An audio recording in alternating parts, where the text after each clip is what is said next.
Hey guys, so oftentimes I record every single thing I do in my house when it comes to cooking. Sometimes it makes it to YouTube and sometimes it doesn't. But after I made this rice for Sunday dinner, it was really good, so I decided to share it with you guys. So I'm making a tomato rice. That's the best way for me to put it. I'm calling it tomato rice, and it's a quick 5-minute rice. This is my cherry tomatoes. I have a apricot. I know, but just trust the process. And a lemon. You want to rinse this up. So now I'm just going to chop up my tomatoes and my apricot, and I'll show you guys what that looks like.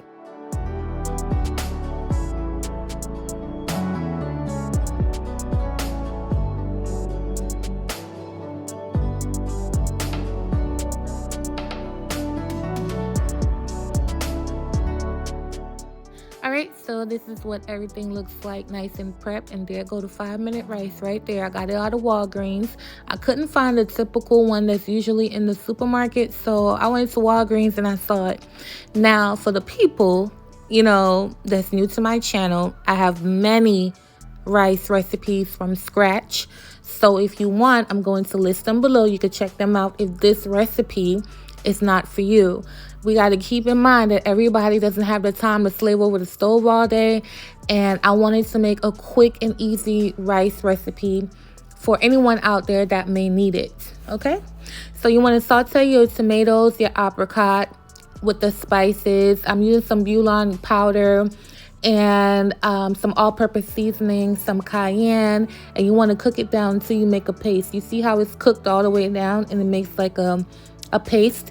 And so now I'm adding my water. So now I'm adding my fresh thyme. You want to bring this back up to a simmer. Y'all know me. If you've been an OG subscriber, you know I don't measure no rice and no water when I cook rice. But for this recipe, I had to do it for the purpose of the video. I got to keep it professional, y'all. Just for this once, y'all know I love to cook rice. I don't be doing no measuring. But all you got to do is follow the directions on the back of the box. It's right there in your face, and you cook it to the amount of people you're cooking in your house. So now I'm just going to cover it, turn the stove off 5 minutes later, and this is what I got.